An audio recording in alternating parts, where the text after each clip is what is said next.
But through the years it seems to me I need you more and more. This is a reminder to everybody na we shouldn't be taking things personal. Palagi natin iisipin na everybody is frying their own fish. Even you, yung sarili mong gagawin mo example eh. Meron kang sariling laban, di ba, sa buhay? You have so much fish that you are frying. So lahat ng tao ganun. May kanya-kanya silang pinipritong mga isda. May kanya-kanya silang pinagkakabala. May kanya-kanya silang silent battles.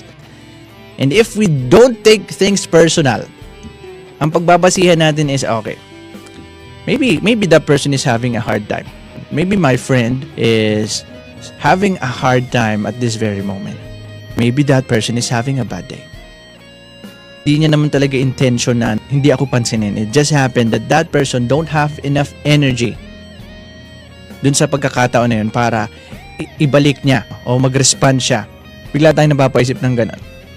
But the truth is, wala naman talaga. Hindi naman talaga kayo magkaaway. Hindi naman talaga siya galit sa'yo. Hindi naman talaga siya nagtatampo sa'yo. It just happened that that person is very busy at that moment. What did you save by doing that? You save yourself from the anxiety na baka nga mayroon kayong problema. Baka galit siya sa'yo or what. You save yourself from that kind of thought. That is very negative and very dragging kasi wala kang sagot dun eh. Tatakbo lang siya ng tatakbo sa isip mo.